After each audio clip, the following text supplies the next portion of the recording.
Hi, and welcome to Talking Cars. I'm Jennifer Stockberger. I'm Emily Thomas. And as you can see, or if you're listening, you'll know that we are not at the track this week. We are coming to you from our contracted lab where we do our child seat crash testing. So we're here for a number of reasons. One, it's very, very cool, and we get to geek out a little bit on what goes on in this lab. Two, it happens to be Child Passenger Safety Week. Yep. And despite all of our efforts, yours, mine, parents and caregivers everywhere, motor vehicle crashes are still one of the leading causes of death for children in the United States. And three, for anyone who's ever had a child, you know that it's this life-altering moment, even if it may be even not yours. Yep. And Consumer Reports is launching an entire baby experience aimed particularly at that moment, including tons of education, ratings, free ratings of child seats, and we encourage everybody to check out all the stuff at consumerreports.org. But before we get there, Emily, we wanted you to go through what happens in this lab and how do we do the crash portion. We talk a lot about fit, but how do we do the crash portion of our ratings? She's the expert. So as you can see behind me, we are here with an accelerator sled that uses a pneumatic piston or pneumatic ram to accelerate the sled up to a certain speed. The sled.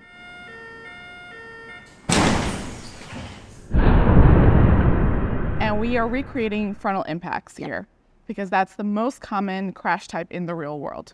We use really specialized crash test dummies that mimic children for various ages that are appropriate to the child seats that we're testing. Right. Yeah. So we're going to test those child seats in the various configurations that they are installed in. So rear facing, forward facing, we do harnessed seats. We're looking at them with either a seatbelt installation and the top tether, lower anchor installations using the top tether, or if they're rear facing, then we don't use the top tether at all.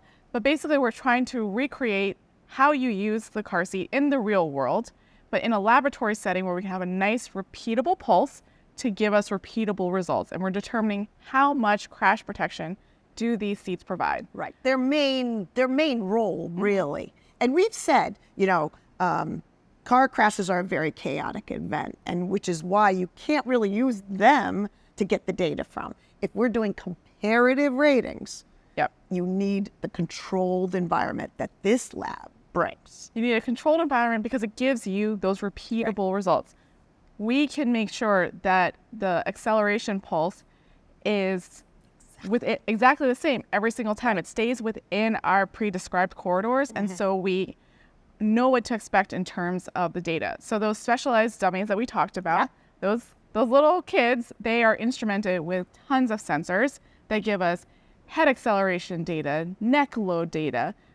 It's able to tell us, we use an additional sensor to determine whether or not there's head contact between the child. You'll see that copper strip on top of and the dummy's head. Another vehicle surface. One of the things there's other technology outside just the dummies and the data. It's a milliseconds that crash happens. It's Absolutely. so quick. People are always impressed and sometimes, quite honestly, alarmed when they see the slowed down video because there's super high speed cameras capturing all this as well.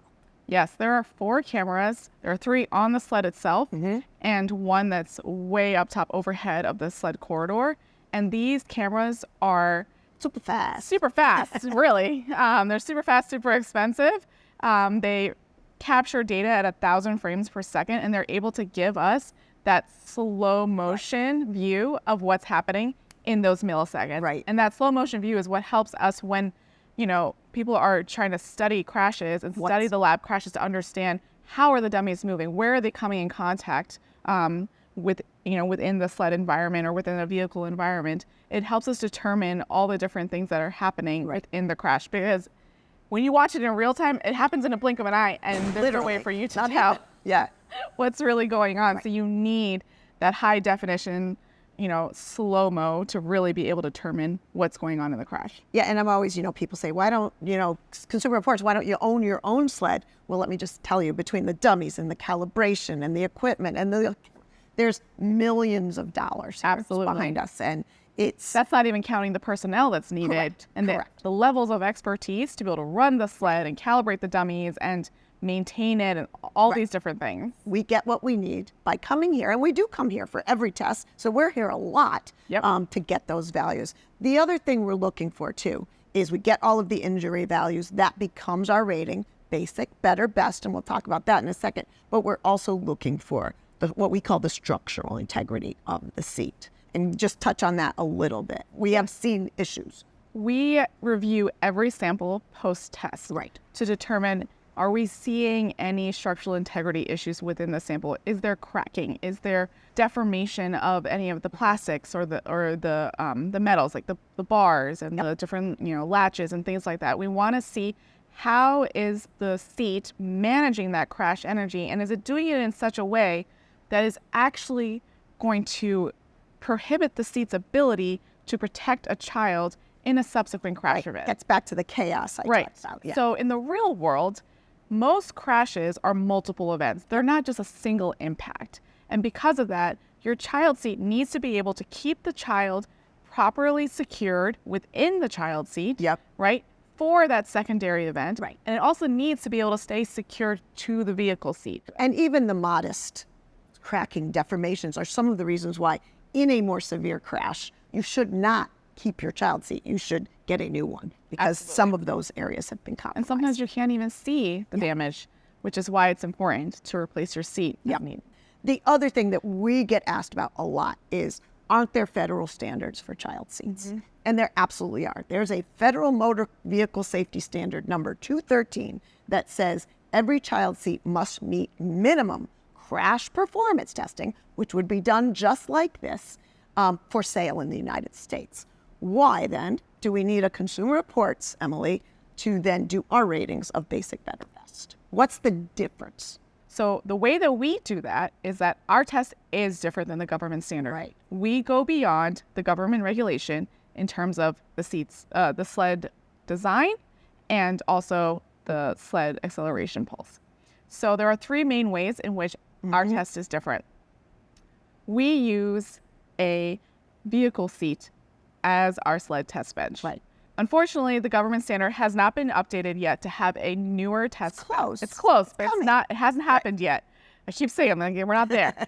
So it's using what's really more representative of like a 70s Chevy Very Impala, soft, very thick rear cushion, seat bench. Right. So it's very thick, very soft, which changes the way that a car seat is going to interact. Real world vehicles today have seats that are far more contoured. It's not just a flat bench, right? They're far more contoured. The cushions are more stiff. So the whole goal of our test is to be more representative of a real world vehicle in the rear seat environment. The second way in which our test is different is, if you've ever been in the back of a car today, any car, right? Yeah. You might notice that there's something in front of you. And that's because there's typically a driver's seat or a front passenger seat in front of you. Our test includes a simulated front seat back. And the whole purpose of this is to be able to test for the potential interaction between a child and that seat back. So for rear-facing car seats, we're looking at whether or not the child's head is going to come in contact with that front seat back. For forward-facing tests, the interaction between the child's feet and that front seat back changes the whole kinematics, or the whole movement of the child's body, and then changes how the forces are being driven through the child's body as well. So having that front seat back there is really important, because it's in the real world. So when you're testing how these seats are able to provide crash protection, you want as close to a real world environment as possible. The third thing is that we test at a higher energy pulse. There's approximately 40% more energy in our test compared to the regulatory standard. And that's fine. So the regulatory standard is meant to be representative of most crashes. Right? But again, it's a compliance test. So in order to do a consumer information test, you need to test car seats at a speed and at an acceleration that is higher than the regulatory standard in order to tease out those additional margins of safety. That's the only way to really differentiate the crash protection that's being provided. The benefit or the advantage of being a consumer information program is that we're able to, because of the way our sled is designed, our test is designed, we're able to evaluate new safety features. So the government test, the way it's designed, innovations don't necessarily get to come into play as much because they're limited by the test environment. Right. So for example, I know what you're going to say, but yeah, it's a great one. Great example. so exciting. Yeah, so exciting. So one thing that we've implemented as a more recent change in our test is that we've added a simulated floor. Right. And so what this allows us to do, it's a metal plate, but we've put some automotive carpeting on top, and we have a floor load cell underneath to measure floor reaction forces. What this allows us to do is for seats that are in the market, they implement something called a load leg feature. This is a support leg that extends off the car seat's base and goes down to the vehicle floor. What this feature does is in a crash, it reduces the forward motion and rotation of the car seat, and it really bears down on that leg, which absorbs those crash forces. Intentional design. Right. Absolutely. Intentional design. And ultimately, we see a reduction in head injury metrics as a result for seats that implement this type of design. Yep. Our test allows for us to actually use the leg in the test and see that crash benefit. Unfortunately, the current government test does not have a floor where the seats can be using the leg and benefiting from that. Right. They have to actually fold the leg and test without it. And pass without it. Right. Which So is good, but... And the fact that they're able to is great because, you know, I'm sure there's going to be people who don't use the leg in the real world. Yep. However, it really kind of helps to incentivize manufacturers to create new safety innovation, right? To put new things on their seats if they can prove just how beneficial it is, and we can do that. Yeah. We can actually test them out and see, how does this low leg design compare to another low leg seat? How are these features that are being marketed even as a safety benefit, how are we actually seeing that play out in the crash? Right. I think of another one too that you can't tease out even the benefits of things like the top tether for a forward-facing seat. Our data, because we have all the data, clearly shows its benefit. So much so that we do all our forward-facing tests with a top tether. That one little hook that you think isn't helping a lot, it's helping a ton. So those little things we can pull out. I love that, analogy of the low leg. Like, it lets us stay current. Maybe that's the right answer. So it's. We hope this is helpful. I always say, for most people, even if you're not a parent yourself, you've probably encountered a child seat.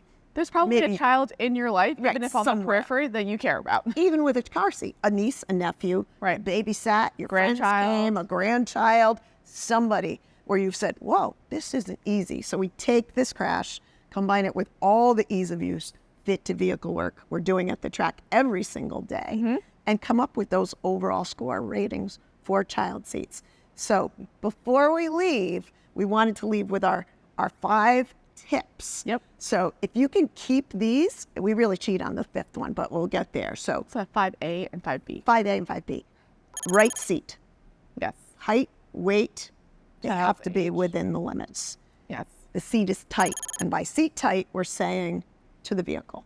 Yes. You need to make sure that you are removing all the slack from those lower anchor straps or from the vehicle seatbelt. Make sure you're locking your vehicle seatbelt, right?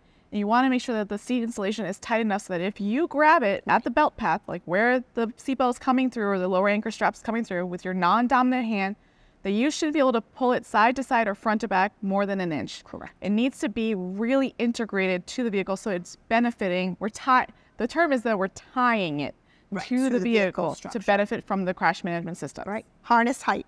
So for harness height, you want to make sure that if your child's in a rear-facing car seat, that where the harness strap goes into the shell, Over their shoulder. right over their shoulder, is either at or slightly below their shoulders. If the child is in a forward-facing car seat, it should be at or slightly above their shoulders. And this all has to do with how the child is moving during the crash. When they're rear-facing, You don't want them sliding you up. don't want them sliding up out of the protection of the shell. When they're forward-facing, it helps to keep them back into, again, the protection of their car seat shell. Harness tight. Good trick here.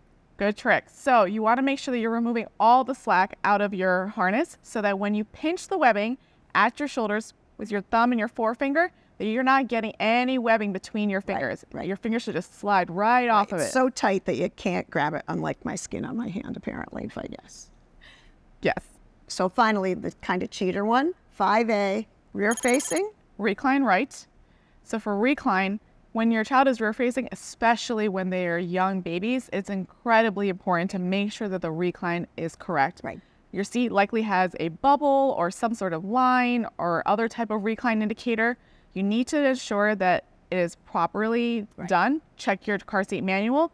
The reason is that, especially for those young babies, their heads are really big, but their necks are really small. Right. They And literally so slump forward. If Yeah. they're too upright, their heads are going to slump forward and they're going to obstruct their own breathing.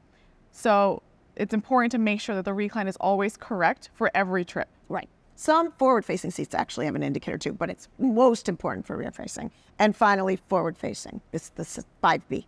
5B is tether tight. So for all forward-facing installations, you want to make sure that you are attaching that top tether. Put it on. If you don't know where the top tether anchor is in your car, check your vehicle owner's manual. It'll tell you where it is and how to route it. It can be a little bit tricky for some vehicles, but the instructions are always there in the owner's manual. And always use it. People think it's an extra step That that's not seems necessary. Not necessary, but oh, it's It so huge. significantly reduces the forward motion of the child. Again, with that idea of tying the car seat to the vehicle. Yep. So hopefully you've enjoyed a little glimpse behind the scenes of what you and I may actually take for granted, and that we've equipped you even a little bit to be the fact checker in your life for the kids around you. Absolutely check out all the new stuff regarding babies at consumerreports.org. Be it educational, ratings on baby products, free ratings on child seats. Thanks for watching. Thanks for listening, and we'll see you next time.